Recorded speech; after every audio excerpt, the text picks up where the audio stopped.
And for what you say, I will get together.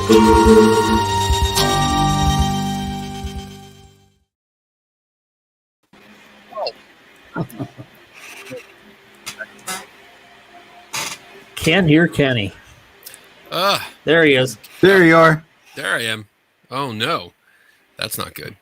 Oh no. Yesterday I had. I'm already doing notes. When I started my show, right as I was going to hit the live button or go live, the internet cut out. I saw that, and I was like, "Oh fuck!" And we've been having a problem with the router. Just goes out. It just turns off. So not good. Yeah, hopefully we'll be okay for tonight. You guys can keep the show going. We'll keep going when you log out and log back in. I'll just log back in. No worries. All right, so tonight's episode, we are talking about Reiki. And I really practiced that. I really did. I was practicing saying that in my head. So all three of us. Yeah. Reiki, I'm going to give a quick, let me give a shout out to John Kennedy, JD, Bob, Carol, all of them here. That's nice. I got to change that. I don't like the way that looks. I like the bubbles better. There you go. That makes me feel better. All right. So Reiki, let's get into this. I'm going to give a brief history and kind of what it is. And that'll be my opening statements, and then I'll push it on to you guys. Hey, Kathy. So the history. And this was actually kind of cool to get into because originally I was familiar with the story that like 1927, there was a guy, and I'm going to butcher these names. I'm just full disclaimer. I'm going to fuck these up bad. And I apologize. Yeah. I was trying to practice, but with no reference. I was like, I don't even know if I'm practicing them right. So no, that's all right. The most popular version that I've come across is that Usui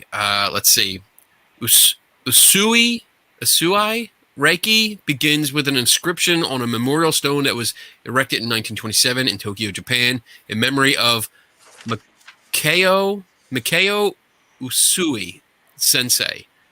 He was the founder of that called Usui Reiki healing system. But the more I dug into it, the more I found that he was not the first. And then it looks like it was dating back a little bit earlier in 1914, where, Mataji Kawakami. I don't know if I'm allowed to say that word. A Japanese therapist created a healing style he called Reiki Ryowa. Oh, man. All right, I'm going to shorten this. I'm going to give you the Cliff Notes because I'm just doing really bad. He described that in a book that he published in 1919. He described his own way of doing it, and there were 3 other forms going on at the same time, and I'm not even going to try it. But there were 3 other people teaching their own form of Reiki. And then in March of 1922, it looks like the popular guy kind of learned the style and then began practicing it and teaching it to students. And then when he passed away in 1927, he had a memorial stone erected with a message that was on it, and that kind of paved the way for making it popular. And then it looks like in the 1930s, it sadly crossed over to the United States and has become ever increasingly popular here. So what is it?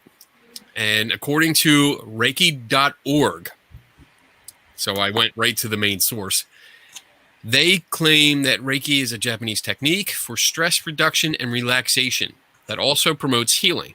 It is administered by laying on the hands and is based on the idea that an unseen life force energy flows through us and is what causes us to live, to be alive. There's the first drink of the night.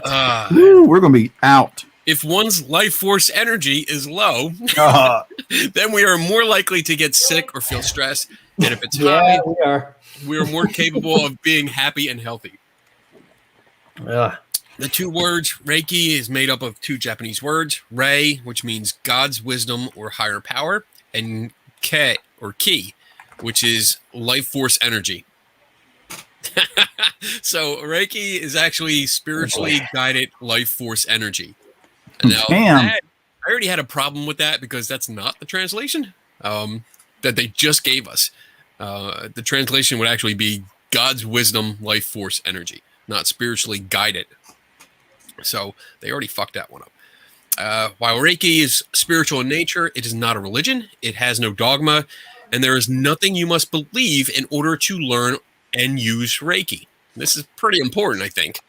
In fact, Reiki is not dependent on belief at all and will work whether you believe in it or not. That's right from them. And then, let's see, real quick, the last paragraph is, Ki is the non-physical energy that animates all living things. Ki is flowing in everything that is alive, including plants, animals, and humans. This sounds like the Force. Metachlorians. When a person's Ki is high, they're feeling strong, confident, and ready to enjoy life and take on its challenges. When it is low, they will feel weak and more likely to get sick. We receive Ki from the air we breathe, from food, sunshine, from sleep, pretty much everything. It is also possible to increase our Ki by using breathing exercises and meditation. When a person dies, their Ki leaves the physical body.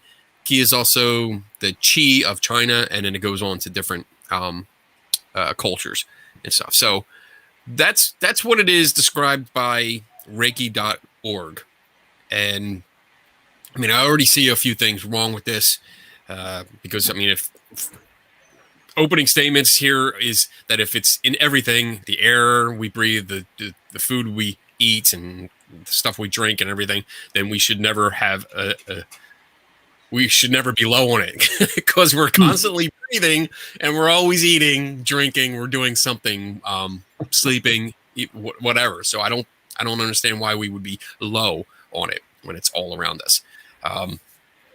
But this idea that it's a life force energy, which is just invoking a supernatural thing. It's invoking something that's not recognized by science. It's not recognized by anything except the metaphysical sense. So I have problems right off the bat from this.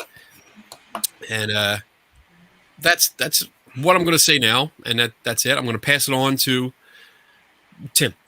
Woo! Well, man, where to start? This was probably one of the most grueling for me topic I've tried to cover. I'll put it at this. I separated it. How I can kind of live with it is I separated it. I'm already getting a buzz. Like I put a lot of cream in, and I'm 2 energies down as it is. I separated it to kind of like live with it and reconcile with it in my head. Was in looking at it, there is a lot to do with relaxation and touch, and I can understand the potential of healing possibilities and probabilities and potential in human touch, especially if you are absent of human touch. I mean, it's psychologically it's very rewarding, and especially if it's positive touch. I know I'm trying to stay away. It doesn't have to be. I didn't want to go there. It doesn't have to be sexual, even though it might be sexual. I'm just saying, like, if you are absent of energy released, Tim. If you are absent of human touch, of human kindness, even, right. that type of connection with somebody else, that showing you caring and showing concern for your well-being can have, I think, a very positive effect on how you respond to other treatment. And a lot of the sites that I saw, I ended up at the International Association. Oh, I lost it.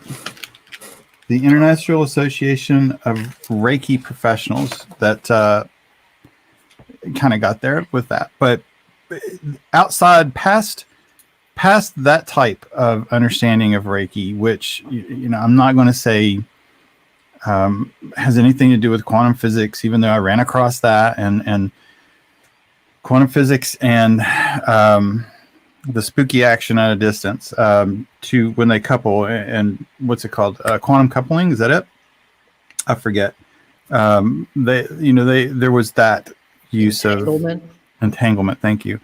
Had to do with explanation of Reiki's success, but I left that out of there for me because I kind of get that was just too much. Like, you just have no idea the pain of trying to read through that for me. Other than that, I'll leave it that I will say successfully. I will agree that human contact, human touch, human interaction can do very well to relax and help promote healing. Outside of that, it does more to promote the pocket of people trying to scam other people, I think. But that's probably just my opinion. All right. Dave? So I came across a lot of the same things you both did. I went down the path more of, is there anything or any studies to support that it could have some sort of effect? So diseases like cancer and healing and stuff like that. I mean, even in the majority of the meta-analysis and all the studies they look at, it doesn't seem to really do a whole lot with things that are actually a physiological basis of disease. However, as Tim said, it looks like it can help with depression, mood, general quality of life. A couple of the studies came across, it does have effect on blood pressure, heart rate, but of course those are things that can be tied to the parasympathetic nervous system, part of the autonomic nervous system that have to do with mood and emotion and how you feel. And then as you dug into these studies, some worked, some didn't. This one here worked, this one didn't. This one had a good control group, this one didn't. This wasn't powered well, this was okay. So there's surprisingly a lot of crap out there. But I ended up going down a rabbit hole, like I think we all do, when we get into these topics, and biophotons popped up. So they didn't get into any quantum BS, Tim. This one they looked at, and they actually had some fairly okay data that shows that Reiki practitioners, they actually have a increase emission of biophotons from the palms of their hands. And they even compared the palm of their hands to the back of their hands, and it looks like on intent, it increases. And then they looked at studies where they tried to see if they could have an effect, and we'll get into this more later, on mouse intervertebral, mouse intervertebral disc cells. And not only did they look and see if biophotons would be emitted from the cells after they do these sessions, but they looked at gene expression. And they actually saw three different types of genes that are associated with collagen that were upregulated in the Reiki group and not in the sham Reiki group. But then you get into this complicated discussion of the sham group. Then they come back and say, well, we don't know. The sham group might not really be a sham group. I'm like, okay, because somebody could stand behind you, and even if they're standing behind you and you think you're either going to get or not get the active treatment, you could still think you're getting it. And a lot of it goes back to, they think a lot of this has to do with placebo effect. But the interesting thing is when you look at these cell studies, and then there was another one with it was some other, I think it was another cell study, but those are a little more interesting because it's kind of hard to say that there's a placebo effect there because you're just dealing with cells. So there's a lot of stuff out there. I was actually a little surprised that there's been that much work done on it and that much study. And yeah, we'll just kind of see where it goes. Most conclusions are that I came across are it's not going to hurt you, but it should not be a replacement for traditional medicine. And it might be something that might be complementary to help you feel better, keep your depression from getting bad, keep your mood up, keep your quality of life. And the pain stuff it's all over the board, so that's inconclusive at best. So that's kind of just the summary of what I found, and we'll dig into it as we get into this. I found as I read the studies, I mean, you brought up some good points with the controls and the sham parts, where like one of the studies that I started reading, I got into it, and once I started reading the method, it was they had recruited, I think, like 99 different practitioners, and part of the method was for the practitioners to hand out their own pamphlets to the people describing like this is what they're going to do and this is what the test is. And from that, I was like, all right, well, you're giving it to people that are already coming to you because it was their own clients.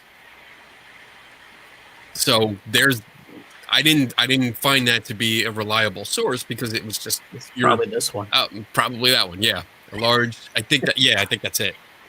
Yeah, I tossed that one to the side not to bring up tonight because it wasn't really that great. Well, I mean, it falls into what we're talking about here because we all dove into this, and I was going through different studies, and one of the things that I had to be aware of was who was putting out the study, like where was this published, because I'm seeing I didn't write them all down. I only have like 3 that I wrote down, but some of them, if they came from like alternative medicine websites or journals, and I wasn't sure if they were all journals, but because I just didn't have time to get into all of them. If they came from that kind, they were all positive. Whereas I saw more metadata ones that were, or meta-analysis that were coming from different areas, were saying, well, you know, it looks like it might be good for mood, and mood was the overall theme, like improving your mood, but nothing to do with actually like taking away a headache or taking away stomach aches, or there's a bunch of stuff I have listed here. That again, it goes back to some of these Reiki sites that claim that it can help insomnia, headaches, stomach aches, aches and pains all over the body, sprained ankles and wrist. And there was an interesting story with that one. Sports injuries, not feeling good, which is kind of general. I mean, it's very general. That's what it actually said. Not feeling good. I will get into. I want to. That's a point, but generality in their claims is something I noticed a lot about. There was also confidence and creativity, serious illness and injury, which actually had that was a weird one because I read into it a little bit more and how they explained serious injury or illness. And it said hospital nurses report that Reiki improves appetite, improves sleep, improves wound healing, decreases nausea, and reduces pain. And it had a reference, a citation, number 4. So I was like, oh, where is that? Let me go look. And I went down and looked at the references, and it only went to reference 3. 4 wasn't there. Whoops. Okay, either this was a big mistake or they forgot something. So yeah, and well, they also had end of life on that too.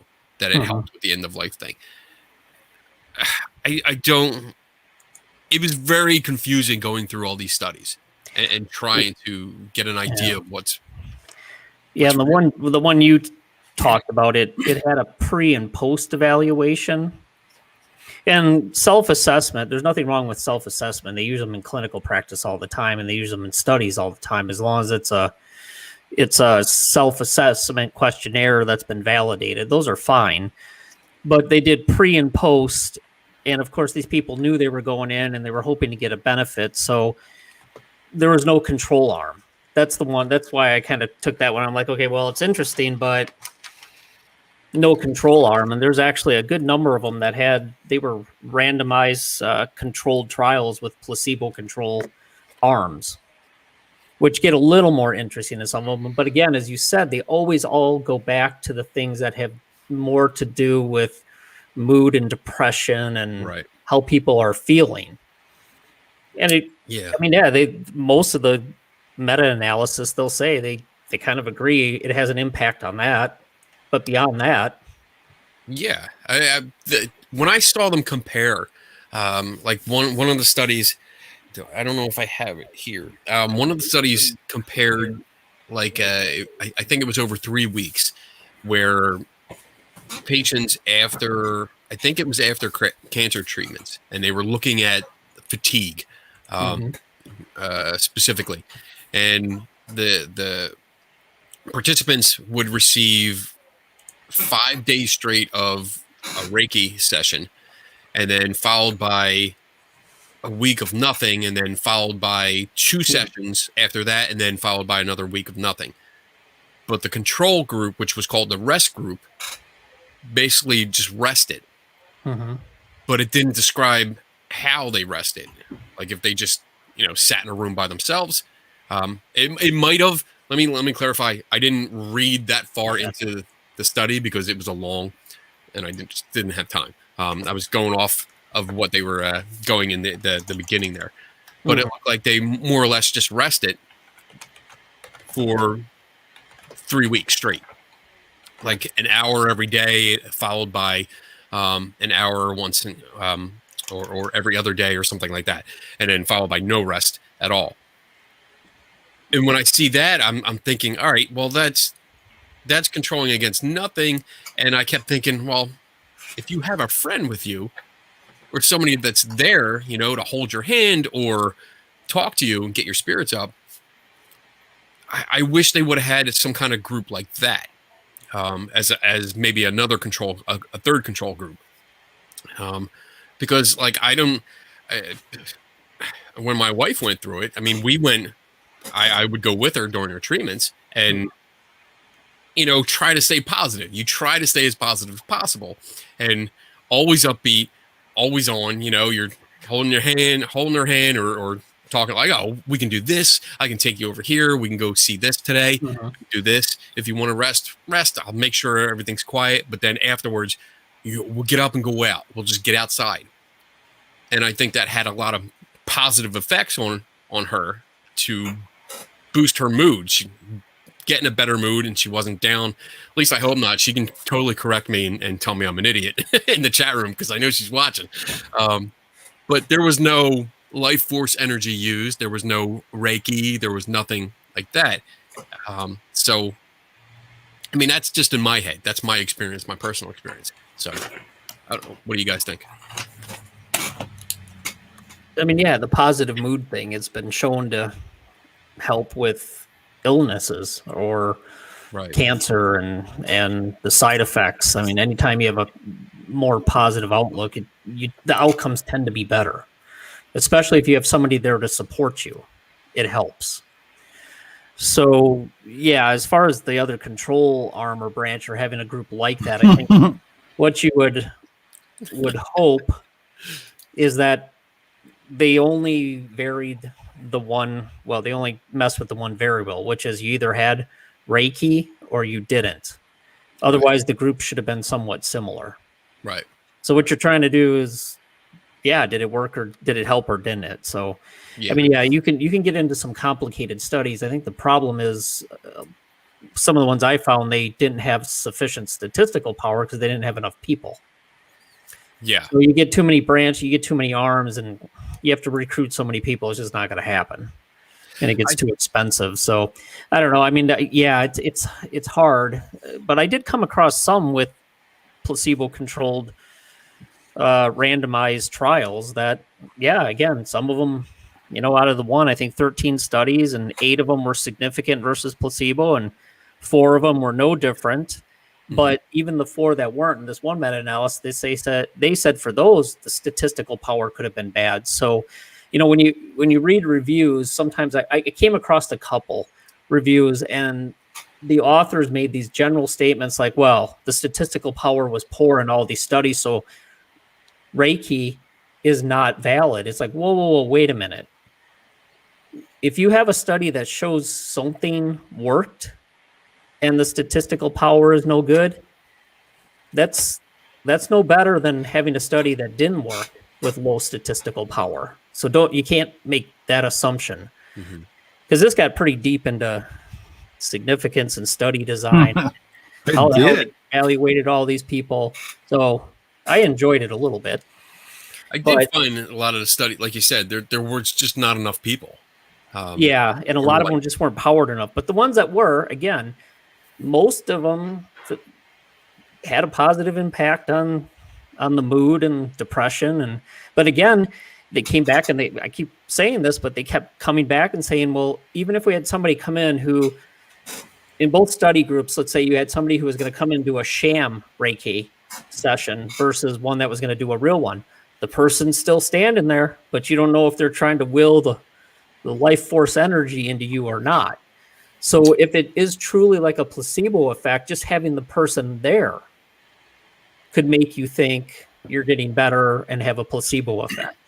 The other thing I thought that Kenny made an interesting comment is they kind of did a treatment, and they waited a couple of days. They did another treatment. Some of the studies that didn't seem to work, they only did one session, as opposed to the ones where they did multiple sessions. So they don't know if that was another confounding factor in there as well. I don't know. I think it goes back to, like, this is the type where, depending on where you get your information from, like, one session could work. You have to come back for multiple sessions. I mean, I know it might be bad to say, and it might be a bias, but it kind of relates to psychics for me, because it's like, all right, we can do this. It comes across as a magic ability. It really does. Like, I'm going to lay my hands on you, and you're going to feel this energy go into you. Yeah, there's the word. And if you, if you feel better, because you're supposed to, I'm gonna tell you you're supposed to. So you're getting the whole spiel, and you kind of feel better, or even if you do feel better, and there's other things that are involved that we can discuss, like actually talking to the client, having a good conversation, relaxing. You're laying on a bed, comfortable, usually with soft music. That's been my experience, because I have done this several times. And it's pretty, except for the last part, it's pretty much like getting a massage. So, but you're in that environment, things are going on, and you leave. And if you have another pain, it's like, oh, well, come on back. And I relate that to like a psychic saying, or a medium saying, well, you know what, if you want to, or actually, like a psychic medium, one of those that remove curses. Like if something bad happens, you need to come back and you pay me and I'll remove that curse, but and so on. It's like a vicious cycle that you get into. But I don't see, I totally forgot what my original point was. Goddamn energy. Well, while you think, I want to kind of respond to Donna's, if I may, what she said. So I, at least through my schooling, I think what she says is very accurate. Again, I kind of go back to easing of depression and anxiety, loss of energy or gaining of energy. But, in depression, a lot of it becomes isolation and shutting down. And it feeds into itself. So the more isolated you are, the more you want to be, the more darker you make it, the less you want to talk, the less you want to become active. I'm going to come back to just going to a practitioner means you're going to have to get up, get somewhat dressed, maybe brush your teeth, go, and you're going to meet people. You're going to make friends with this person. That person is going to be supportful. You're going to talk. You're going to listen. They're going to listen. I would hope that they're trained in some type of listening techniques. You're probably going to meet other people there. You're probably going to start building friendships, building connections outside, and those people will begin to support each other. And I'm not going to knock, that Reiki could do that. Every video, or at least most of them that I watched about it, looked very positive, very relaxing, very calming, and very supportful. And I think that gathering of a support network for somebody that is anxious or depressed goes a very long way in reducing the anxiety and the depression. I'm not saying it cures it. I'm just saying it takes away and helps the treatment of that. But what we're describing is people knowingly going and do it. How do you explain, which there are studies, and I mean, one of them, random controlled double-blind study. The area was looking at depression and stress, and they did Reiki plus placebo. They have the measurement scales, hopelessness scale, perceived stress scale. And there's a significant difference between those who had a real Reiki session and those that didn't. So, I mean, those are the ones that the placebo-controlled randomized trials, those are the ones that tend to show the stress and the depression effect, which I get that. And it's a difference between the sham sessions and the real sessions.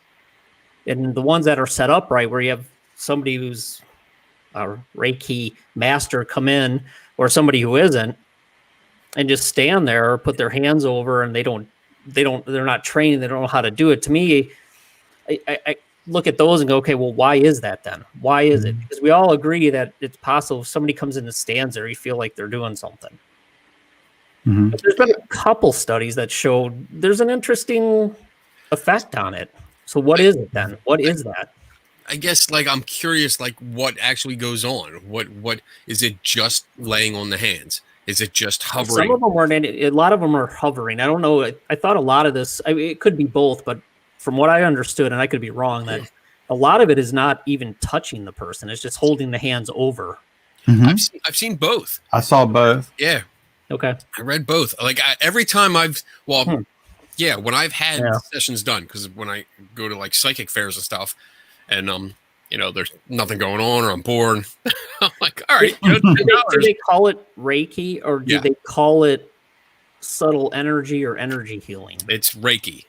It's Reiki. Okay. Reiki is there's an umbrella term that covers all these different energy type healing things, including Reiki.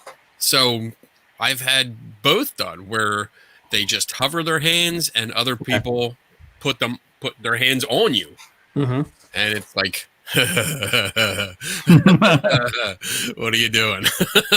You're not supposed to touch me. Get off me, freak. But I've had both done. And unfortunately for me, and why I pointed it out in the beginning, that one phrase that was really important to me, that it doesn't matter whether you believe or not that it's going to work. And it has not worked. For what I've gone for, and I've specifically all right, either. What did you go for? What did you go for? Mostly back pain or knee pain, and they either did not detect it, because that's one of the things I've read. Depending on who you talk to, they can see where the problem areas are. So it was not detected, and then it was not better.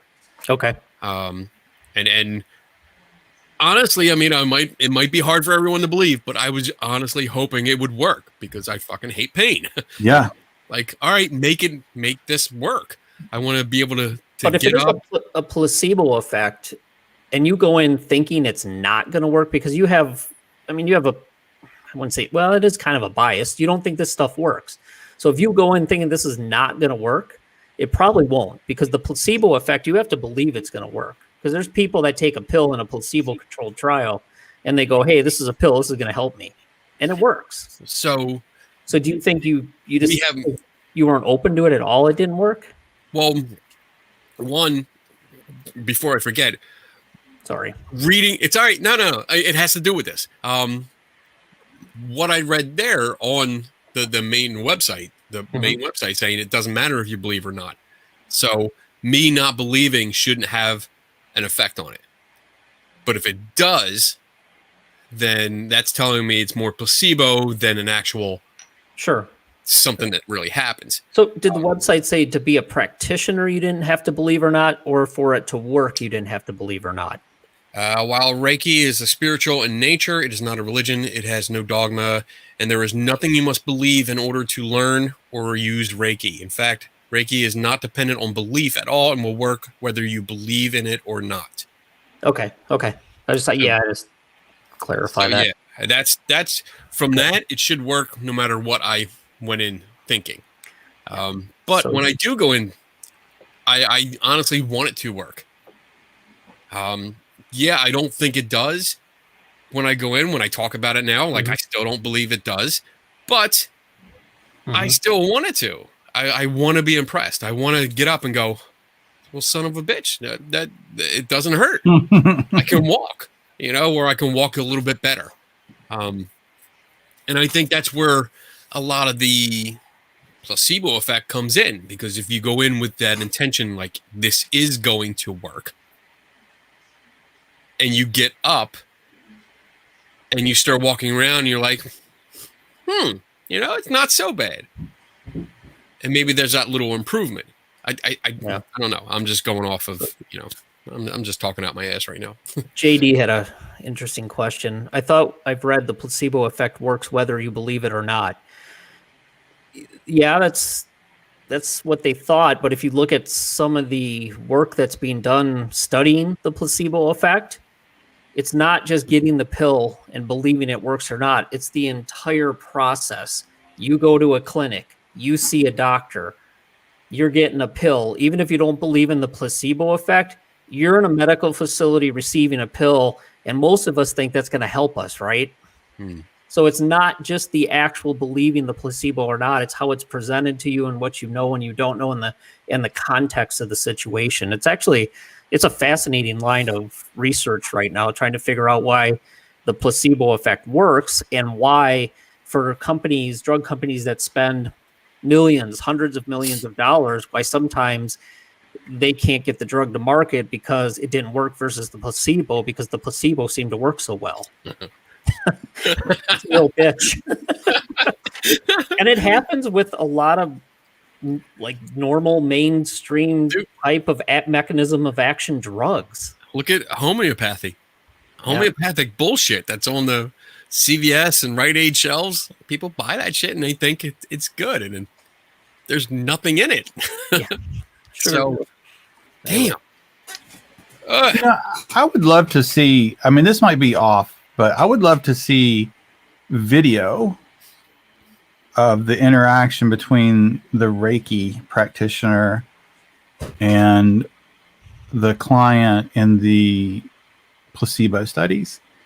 I would also like to listen to how they interacted with them. I'm not saying that anybody would do anything on purpose, but if there was something on a less than conscious level, when they knew that they weren't supposed to turn on their energy. I know one of them, they blocked so the person who was receiving it couldn't see the Reiki master or the sham master, the ShamWow guy, whoever showed up in that room. Can't even get his special massage from the ShamWow guy. Wow. Anyway, so you're muted. Rest of the show, Dave has no. They blocked the person from seeing who it was and what they were doing. The red card. So that was just one study, but yeah, it would be really fascinating to kind of watch if they had video of what occurred in those different sessions. I also read where in COVID, some of them were doing it through telecommunication, which was interesting. I really didn't dive down that rabbit hole because honestly, I was kind of done at that point. To me, that's definitely into a belief placebo effect then. Mm-hmm. I tried to find, there was a test done, experiment done. It was a young lady. I mean, we're talking like 10 or 11, I think, that did an experiment years ago where it was based off of this. You can sense the energy being flowing from one person to another. And they had like the person was blinded, and all the participants were blinded, and they would have their arms out, and somebody would come up and put their hand over top of somebody else's to practice this, and it was up to the participant to determine, hey, it was my right arm or my left arm. Very involved experiment. I don't know if it was study, but an experiment. And I just popped in my head, and I wanted to find it because it was really well done, but it showed that people could not. I think I saw that study in this too. Okay. Or at least that study was referenced. That when you were talking, I was like, for some reason, I was like, I think I saw that. Oh, great. Yeah, I'm pretty sure I saw that where they referenced that study. They determined that the participants couldn't figure out which hand or arm was being treated when they were supposed to. And that's one of the things I did come across back and forth. Not 100% of the time, but that people would feel, whatever thing coming in. I don't want to say the E word, but whatever force would be flowing into them, and they would feel that. And that was one thing I wanted to cover too, is that this laying of hands where you're hovering, depending on where you are or what kind of clothing you have on, or if you don't have clothing over that area, yeah, you're going to feel heat. I mean, that's basic. You can do that yourself. And which is strange because one of the where is it? One of the websites that claim to do this stuff said that they did it to themselves, which I found to be contradictory, because the basic idea that this website, and this was Reiki.org, when they were talking about how if you're injured, it's because your life force energy is low and you need a practitioner to come in to give you more from. But it's everywhere. Wherever. I know. I'm not playing. I'm playing by their rules, Dave. I'm playing by their rules. I'm trying to play by their rules, even though if they contradict each other. I'm playing by their rules. It gets even worse. Just here you go. I'm going to read it. It says that any type of sports injury can be helped with Reiki. Simply place your hands on or close to the injured area. And this is the person writing this, I was once playing a game of volleyball and injured my wrist. Knowing Reiki, I stepped to the side of the court and gave my wrist Reiki as the other team members took over my position. However, after only a few volleys, my wrist had healed enough to continue playing, and I was back in the game. Me thinks you didn't really hurt your wrist that bad. I read that and I was like, wait a minute. How did you? That's the equivalent of rub some dirt on it and get back in the game. Yeah. Walk it off. Walk it off. Exactly. Get off your ass. Get back on the court. Walk it off. I'm not kidding, Kenny. Through all this, I know you mentioned Jedi healing. Yes. When I was reading all this and you were talking about all the Reiki supposed to be everywhere, I think all of us at some point had that same thought. If it's everywhere, why do we need somebody to... Why do we need somebody to do it? Because your chakras are blocked there, Tim. Well, obviously. I didn't consider that. So let's see, JD. I need a master Yoda to show you how to go with the flow. It's in the rock. It's in the tree. All right. Yeah. It's everywhere. I mean, that basic concept just boggles my mind. You know what the fascinating thing is? The things that keep you alive, that provide your cells with the energy to function and do things, yeah, it is everywhere. Pretty fucking amazing. Yeah. It's called sunlight, heat, food, water, air. Mm-hmm. Yeah. So you So I almost guess wonder if they put some like a magical spin to something that they didn't really understand back in the day when it came to biology, right. physiology, chemistry, and physics. Well, I think this comes from. I mean, this came from Japan, right? And they have a very it's very spiritual. Everything's tied to a very spiritual idea there, and I mean acupuncture. We can. That's another show. That's an idea. Damn, I gotta write that down. That's good. But I mean, all of these strange kind of healing techniques with these ideas come over to America, and we adapt them because people just love that shit. They love the magic shit, and really, I mean, when I see it, it comes down to that. Someone doing this, and like, I Dave, you had it perfect. I think of Mr. Miyagi, like, Yep. all right, we're gonna do this. You're gonna be able to fight. Don't worry about it. Your legs hanging off, the bones sticking out of the skin. Don't worry. I'm gonna give you a little heat. You're gonna be fine. You're gonna be fine. Just walk it off. There's a whole lot of questions about that old man and that young boy. I don't. Yeah. I mean, overall, I don't think it works beyond basic companionship. And that's actually what I wrote down. If you compare it to simple companionship, if you have someone there with you to hold your hand, talk to you, keep your spirits up, for lack of a better phrase, I think it really helps. I haven't been able to see anything concrete because I think, Dave, you mentioned it, like going back and forth, and I think both, Tim, you said it too, like going between all these studies. Some say there's nothing there. Others say there might be something there. Some say there's a significant statistical significance, but it goes back and forth. And again, you got to look at the source, you got to look at the study, the quality of the study, the controls in place. There's a lot of information there, and I really didn't think there was that much when I picked this topic. I did not think there was going to be that much either. Yeah.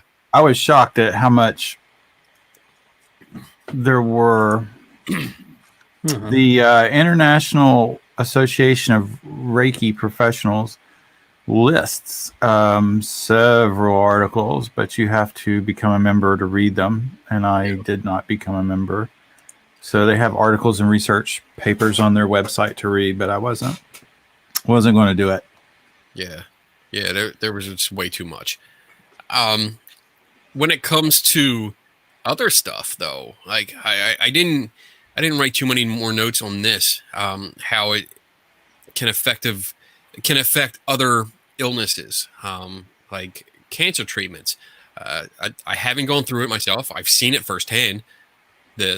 What kind of damage, what kind of effect it has on people, and I highly doubt that this has an effect, except for the mood. You know, I can't argue that because, again, when it comes down to it, my experiences with Reiki people doing their thing on me, the conversation, relaxation, I was literally laying down on a padded table, you know, like, oh, okay, I'm laying down, got chilling, got music going, some candles, it smells weird. You know, this is cool. Yes. I've had worse nights. Yeah.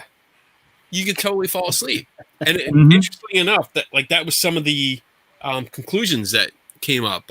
Some of the respondents during some of the studies is that people felt like they could fall asleep. And yeah, you're putting that position. Of course, yeah. I mean, I'm pretty sure my wife would be out cold. You put her in that environment, a little dark, music, candles, gone. But I mean, other than that, go ahead. I think intelligently along this, oh God, too many energies. I'm starting to feel it. Along this line of discussion of assisting in the treatment of help with other illnesses, I think that wisely, there, at least what I can see, I haven't seen anything that's claiming to cure anything. And even on that international group, they have a place for dispelling myths. And one of their myths is that Reiki can cure anything. And it says Reiki isn't a cure-all for anything. It instead assists to help create a relaxation response and assists to promote a mind-body state conducive to healing.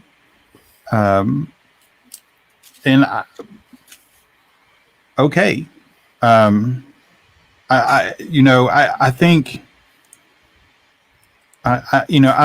if a person is not skipping anything medically necessary that they need for treatment and wants to go somewhere where they're going to get support and relaxation and one-on-one contact with someone that's going to give them that support, then I don't see, maybe at least at this point in my understanding, I don't see a problem with it as long as it does not interfere or try to alter a medical doctor's opinion of any treatment. Until you eventually reach somebody that says, and this is where I said earlier on, the availability that it could be used to scam somebody seems really strong, and I hope it doesn't become like that. So on that note, do you guys want to put our commercial in, take a quick break, and then we'll come back and talk about possible fraud and stuff like that? Sure. Sound good? Yeah. Mm-hmm. All right. We're going to take about, how long is this break? It's like 2.5 minutes. 2.5 minutes. All right. We're going to take a 2.5 minute break, and then you guys we'll be right back. And don't go away. Don't fucking leave. Anybody in the chat. I got to leave to pee. Good night. Leave. No chat room people.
That was good. I like that. We made it back in time.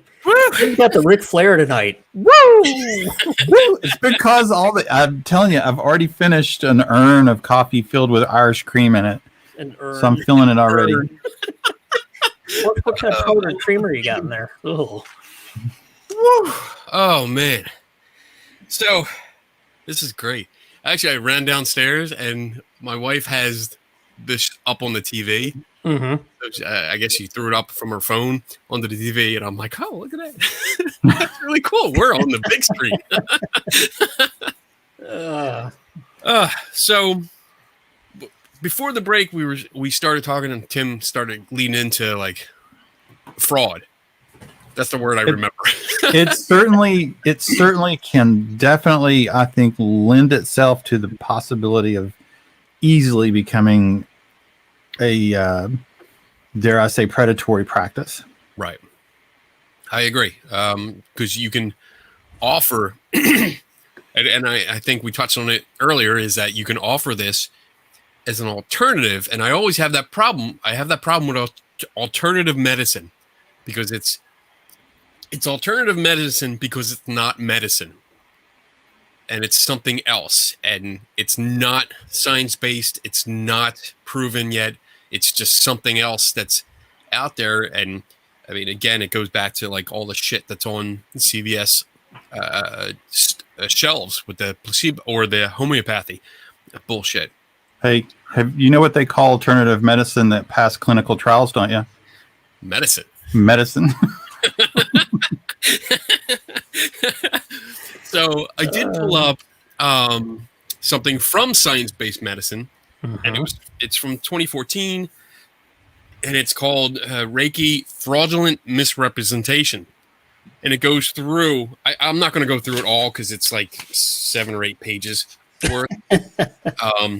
But I did read through the entire thing, and it's basically, it's written by Jan Bellamy, who is a Florida attorney and founder and board member of the Society for Science-Based Medicine. And this basically, it went after something called the Center for Integrative Medicine at the Cleveland Clinic, which sells Reiki treatments to patients with cancer, fertility issues, Parkinson's disease, digestive problems, and other diseases and conditions.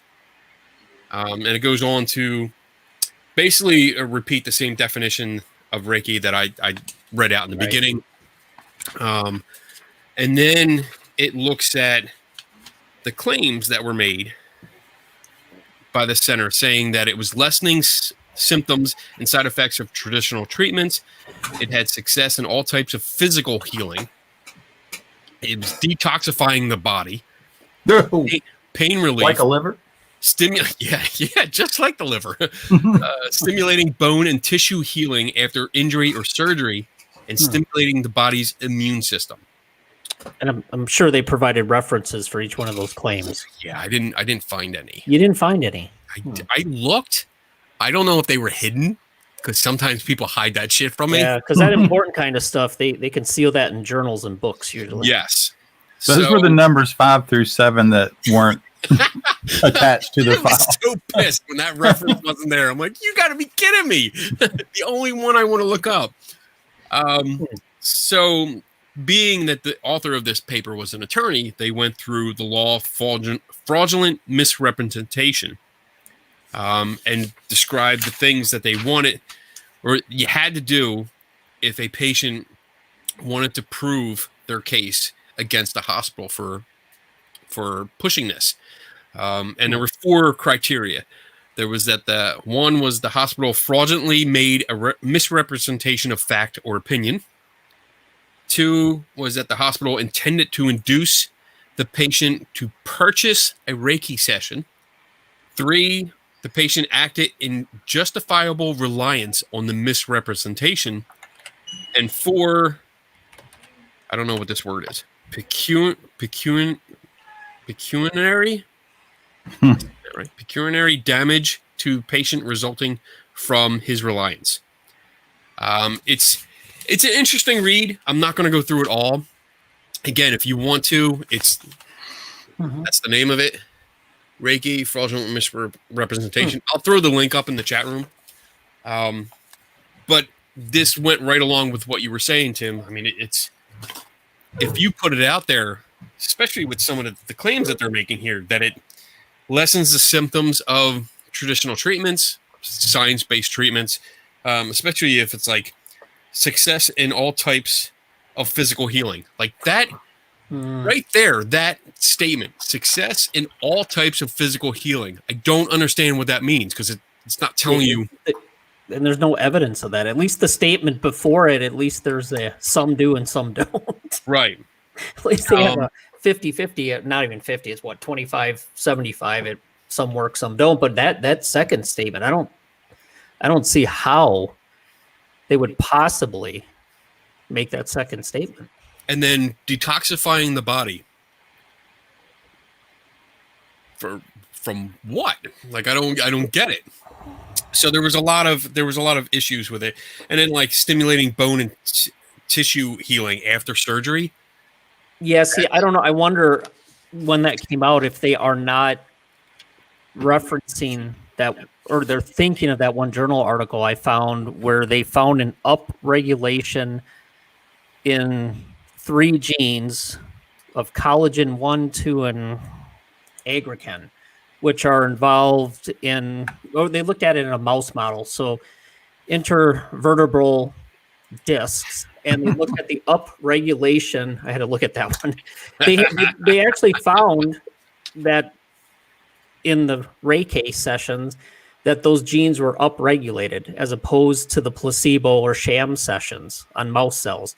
That's a really big stretch, though, to say that it's going to help with bone and cartilage healing, or whatever the exact phrase was. There's a big difference between one little lab study that shows an upregulation of a gene and that.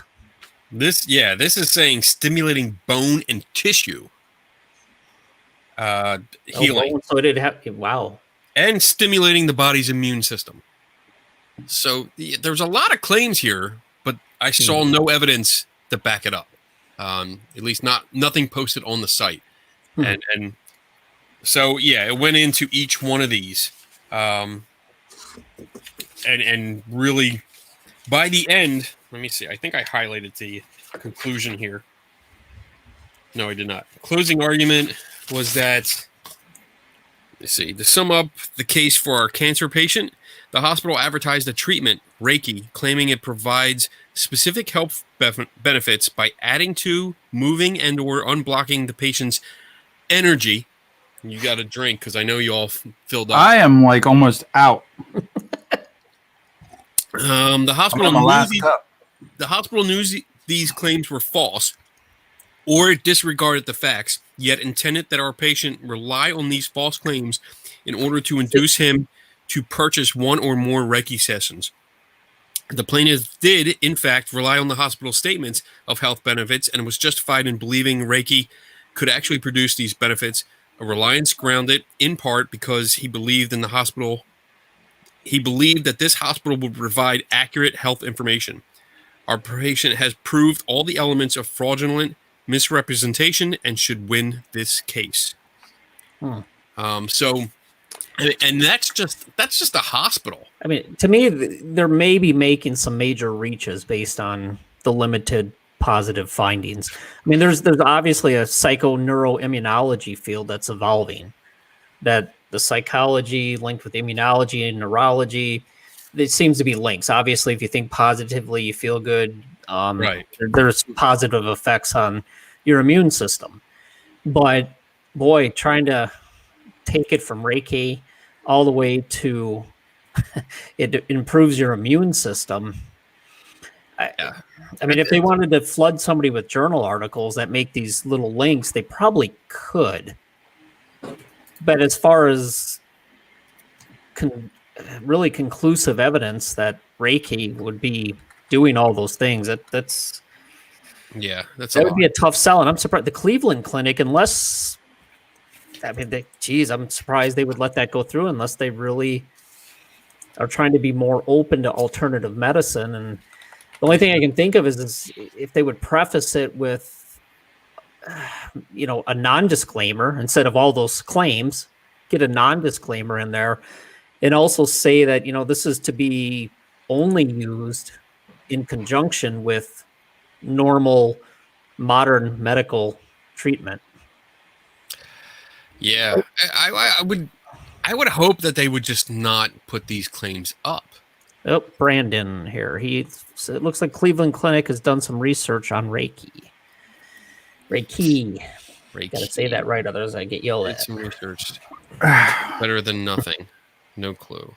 It's better than nothing. I mean, there's Interesting. an argument there for You know, I've been searching Oregon Health and Science University. They did a really good write-up on Reiki, and I wanted to find it so I could reference it. I read it today and thought, nah, we'll never get to it. And here we are. But, I mean, while you're looking yours up, I'll still try to look for mine. There was a low, they found low to very low indication that anything really works with Reiki outside of, oh shit. Tim's drunk. At least it wasn't my last drink. Outside of anything that could occur by chance. Mm-hmm. And I'm still trying to find it. So yeah, and I looked up what Brandon had posted there, and its trial examines the effects of Reiki therapy on cardiac surgery patients. And again, looking at anxiety, depression, sleep, pain, and more, which I think we covered some of that earlier in the show, where some of that meta-analysis pointed to some studies that showed there was an effect on those things. So yeah, it's interesting that somebody else is taking a look at it as well. But I'm not quite sure that would cover the immunology claim and the healing of bone and cartilage. He believed, very interesting from a legal standpoint, which takes me to my doctor who recommended dry needling. I don't know what that is. What? Sounds painful. The Air Force. I was like, what? The Air Force is pushing for acupuncture, cupping. Oh my God, cupping? Cupping. Fuck. And chiropractic. Seriously. I believe this is because their customers wanting alternative medicines to be covered by insurance. Are they? And the Cleveland Clinic spending big dollars for the benefits of a placebo. And sadly, I think he's onto it. You know, like these are, I think the hospitals and clinics that do this, they're looking for other sources of income. And they're like, well, if people are going to pay for it, why not?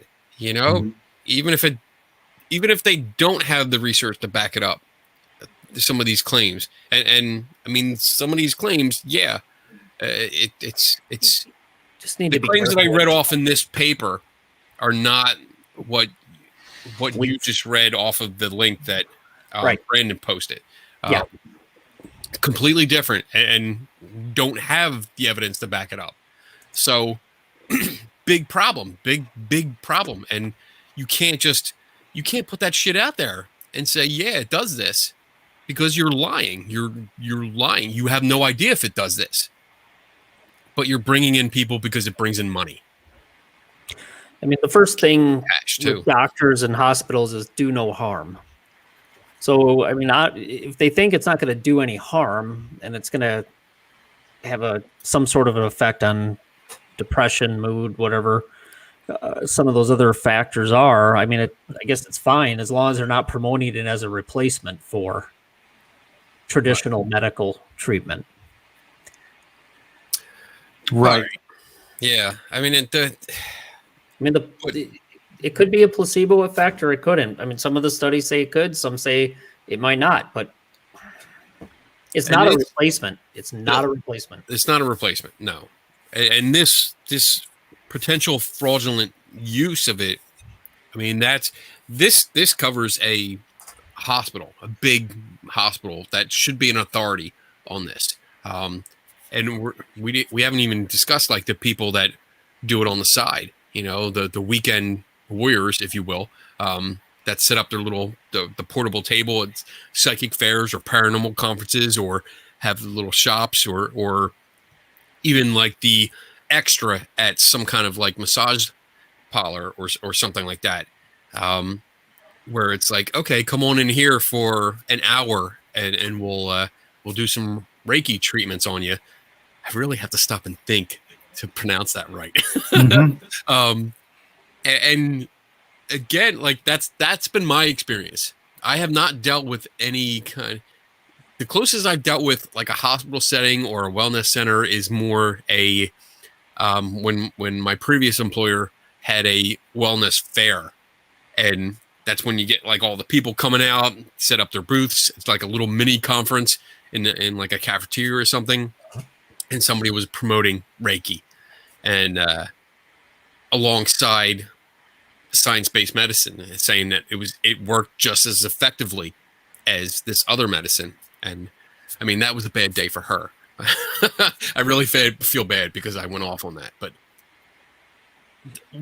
I see more of the little person, I guess, the little business, where they're doing it at these fairs and stuff, where they're promoting themselves as, hey, I can fix this.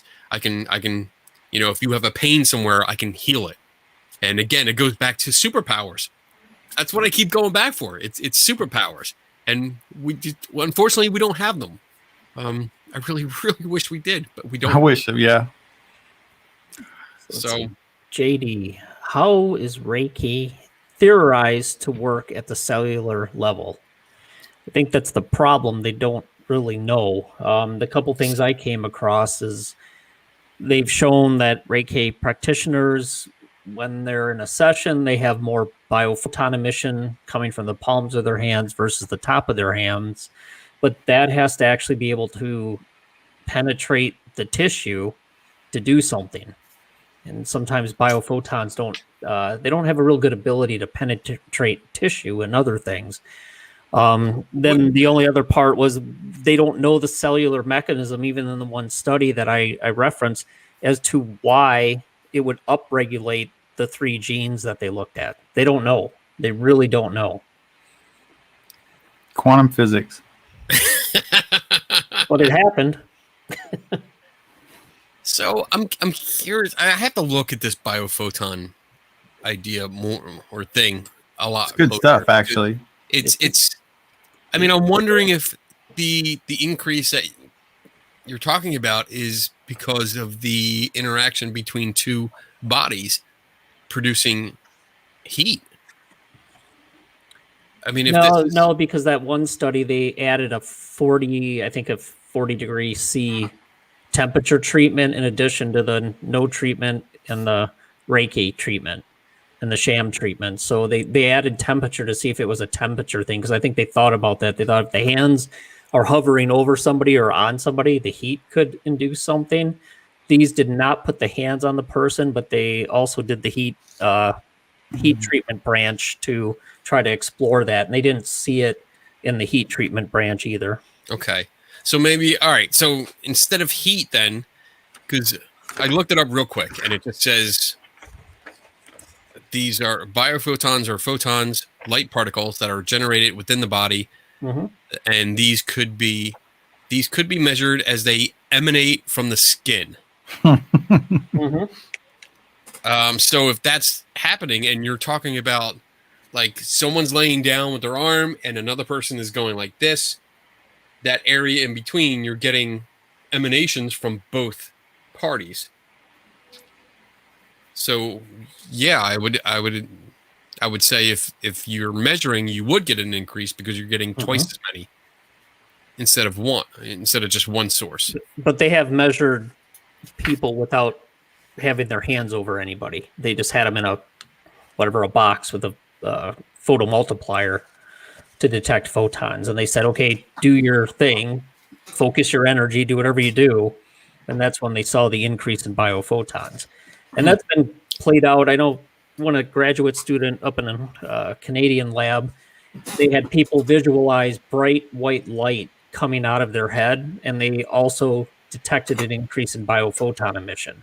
So it seems like you can generate biophotons if you focus on it. The problem is they don't travel. They do travel. They can travel pretty far, obviously, in space in a vacuum, but the ability to penetrate can be a little difficult. And then you got to figure out if they did get into the cells and cause something to happen, how's it doing it?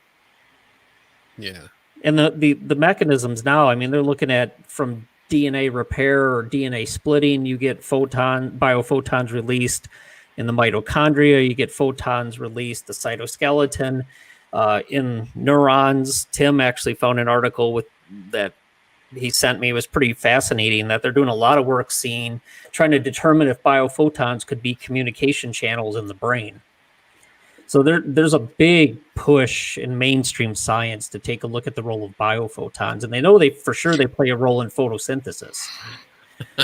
So it's interesting you mentioned bioluminescence, because one of that study I looked at, they thought, okay, maybe this Reiki is causing this, but then they talk about the difference between biophoton emission and then luminescence and bioluminescence, and they make the difference that biophoton emission would have to be created by a process in your cells or come from somebody, and they compared that to bioluminescence, where it absorbs light and then later releases biophotons as it releases that energy from the light that was absorbed. So they made this fine difference, and actually their study did not support the biophotons at the time of treatment causing the effect.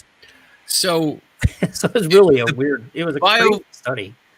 The biophotons are emanated from our skin, but do they penetrate skin? That's the question. And even if they did penetrate, you got to have some sort of receptor or mechanism to produce it's got to interact with something in the body, in the cell, to get it to do something. What's the mechanism? Quantum physics. Well, there's in the cellular level, they know biophotons can interact. There's free radicals that cause them and interact with them. Changes in energy state can be part of it, but also there's excitrons that may serve as carriers for biophotons. And I think there's a lot of new stuff out there, and they're just trying to understand it. And one of the leading things, if you want to understand any cellular mechanism, is look at plants and photosynthesis. That seems to be where there's a lot of work with biophotons, and then in neurology as well. All right, so let's start to wrap this up, because we have been. This went actually longer than I expected. Biophotons. That was something when I first heard of that, I was like, bullshit. Right. And the more I read about it, the more fascinated I became, and following the research was really good. But now whenever I think about biophotons, I think about like the Care Bears, and they like pop out their chest and it just emanates out from them. How drunk are you? He's thinking of Care Bears. Care Bears is what it makes me think of. Oh my God. Thank you, ladies and gentlemen, for following us tonight. Care Bears have produced or sponsored our show. So, all right. Closing statements. Let's go with Dave. It's an interesting topic. Surprisingly, a lot more research on it than I thought there would be. However, even in the studies and the meta-analysis that show it might have an effect on depression, mood, quality of life, that some of the studies work and other ones don't. And is it a placebo effect or isn't it? There's a lot of questions there, and they don't have a mechanism for exactly how it works. And biophotons might not be the thing, since we just spent so much time on that, but it might not be it.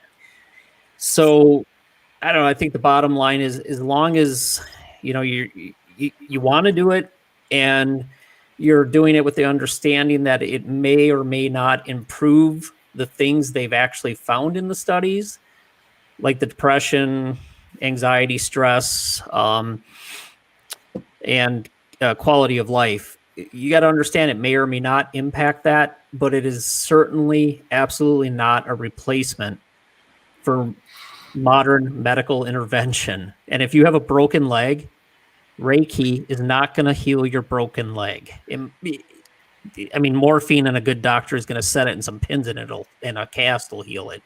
But Reiki is not going to do that. So to me, I was actually surprised. I came into this thinking I was going to find it's all completely a bunch of crap, but I was actually surprised to find studies that supported there might be something to it on maybe a placebo parasympathetic nervous system basis. But that's it. All right. If you want to have it done, go ahead and you know what? Let them touch you at the health fair. Wait, that was for you, Dave. Right Yep. there. Everyone can hear and can see and hear you. All right, Tim. I'm going to mimic Dave. I kind of think I started out the same way, just absolutely. Honestly, I think my first source of information that I went to see what it was all about was really a bad choice, because it anchored me into a really bad place with Reiki until, like Dave, I started just reading studies and the meta-analysis and kind of got a feel for is the connection. It's like just the human connection that kind of works for me about that. And I'm like him, the major medical hospitals, I hope that include it, are doing so that they can have some type of oversight. One of the hospitals, again, I can't remember which study was, but their explanation of having it was because their patients were requesting it so much. I would hope, and I didn't get into this, but I would hope that their idea would be, well, if they're going to go off and do this, we would rather have it here where we can have oversight and access to notes and access to the information gained from whatever that treatment is. But for me, as long as they're not negating or trying to ignore or consider Reiki as an alternative treatment to what the doctors are actually doing, having more external support and communication and human touch and someone to talk to, I don't think could be that bad. I mean, at least for me at this point, and I certainly don't understand a whole lot about it yet, but at this point, the whole thing just kind of feels to me like it's a really great support network that can do what we already know about depression and anxiety, is getting up, moving, meeting people, talking to people, having support groups, meeting more people. When you talk about your symptoms with other people that have similar symptoms, you tend to reduce anxiety just to be able to talk about it. So I'm there. Like as long as it is not interfering whatsoever with any other type of treatment, then okay. But it's certainly going back to the probability and the availability to be predatory practice is there for me in my eyes too. Nice. Good. Yes. So yeah, I mean, I'll finish out and say that for me, it seems to be more of a belief. It falls into the belief category for me. Although there might be some, I don't want to say it that way. I want to say it as in studies are not sure. There's been studies done. We can pick and choose what we want, and we can go pretty much any direction we want. If we want to believe it and say, yes, look, it has an effect, we can find studies. If we want to say it has no effect, we can find studies. If we can want to say we're not sure, there's even more studies there. So I find it to be more on the belief side, the placebo effect. I don't think it's worth spending the money on it because there are better alternatives to the alternative medicine. Just looking it up quick, like in my area, I looked up some fees, and I mean, you're talking like $60, $50 for a half hour. Actually $50 to $80 for a half hour, depending on what you want to do. And then going up to $100, $125, $150 for an hour. If we're looking at the effects, and from what I gather so far, and again, this is only for one day of looking at studies, so this is by no means an authoritative kind of opinion, but looking at it, it looks like mood is the big deal. Changing your mood, improving your mood is the thing that has the biggest effect. Get your buddy, get a friend, talk to somebody, call someone, reach out. If you're down, if you're in pain, if you need help, call a friend. If you're out there and you don't have anyone, call me. I'll come hang out with you. I'll talk to you. And I think that will have the same effect and save you, $50 to $150, which you don't have to give me. I won't charge you. But that'll have the same effect. And sadly, I think desperation, when you do go through like really low points of depression, or if you're going through cancer treatments and stuff where it's painful, it's makes you sick, you feel like shit. Desperation will make you reach out and try anything. You latch on to any kind of claim with the hope of that it'll bring you relief. And I feel bad that people will spend money on stuff that is not going to help you, that it doesn't look like it's going to help you. And you can you're better off getting a buddy or a friend or a family member to come help you. I think bottom line is beware of these extraordinary claims. If they're claiming that they can improve like bone and tissue healing after surgery, if they're claiming that they can lessen the effects of cancer treatments, if they're claiming that they can stimulate your immune system, these are big claims that deserve big evidence to back it up. And if it's not there, don't buy into it. And literally, don't buy into it. Save your money. Again, call me. I don't mind talking to you. I'll talk to you on the phone if you want to, just to save you money. And but on that note, I think I'm done.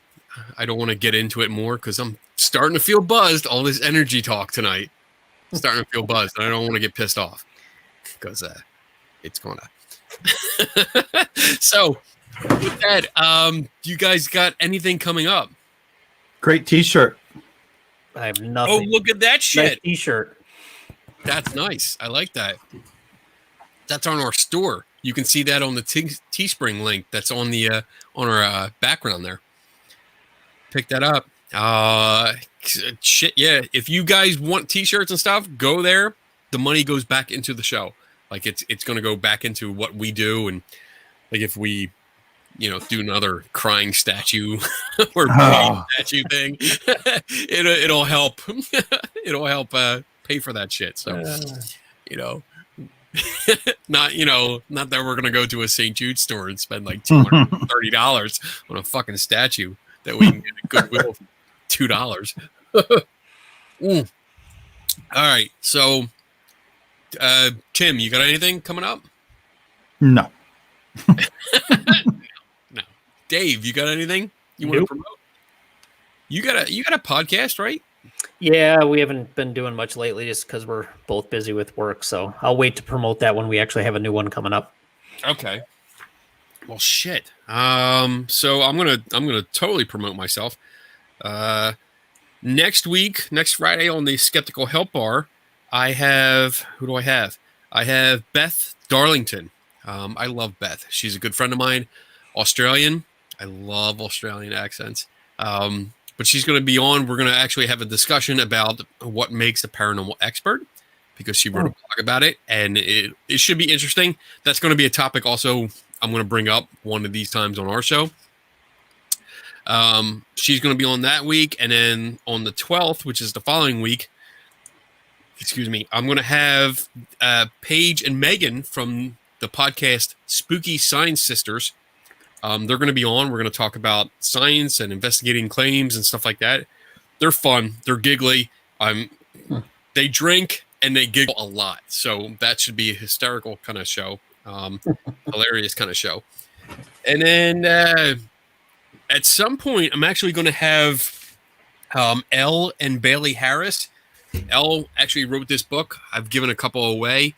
Her older sister Bailey has written her own books, and it's mostly about them growing up in a non-secular or in a secular household, right in the middle of the Bible Belt. So that's always a fun story. But other than that, there's a bunch of events that are coming up, but I'm kind of like hesitant on announcing them because I don't know if they're actually going to happen. Because we're still in the COVID era. So we'll see. So, all right. Thank you, everyone, for showing up. Thank you for hanging out with us for the last hour and a half. And tune in next week. Who's up? I think Tim? Tim's up. Tim will be in charge. And lay back and do it. There's my last one.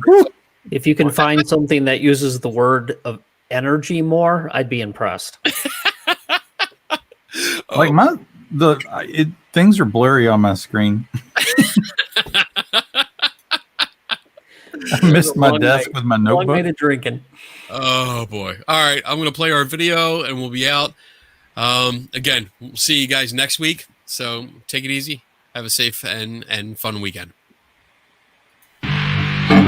Tortured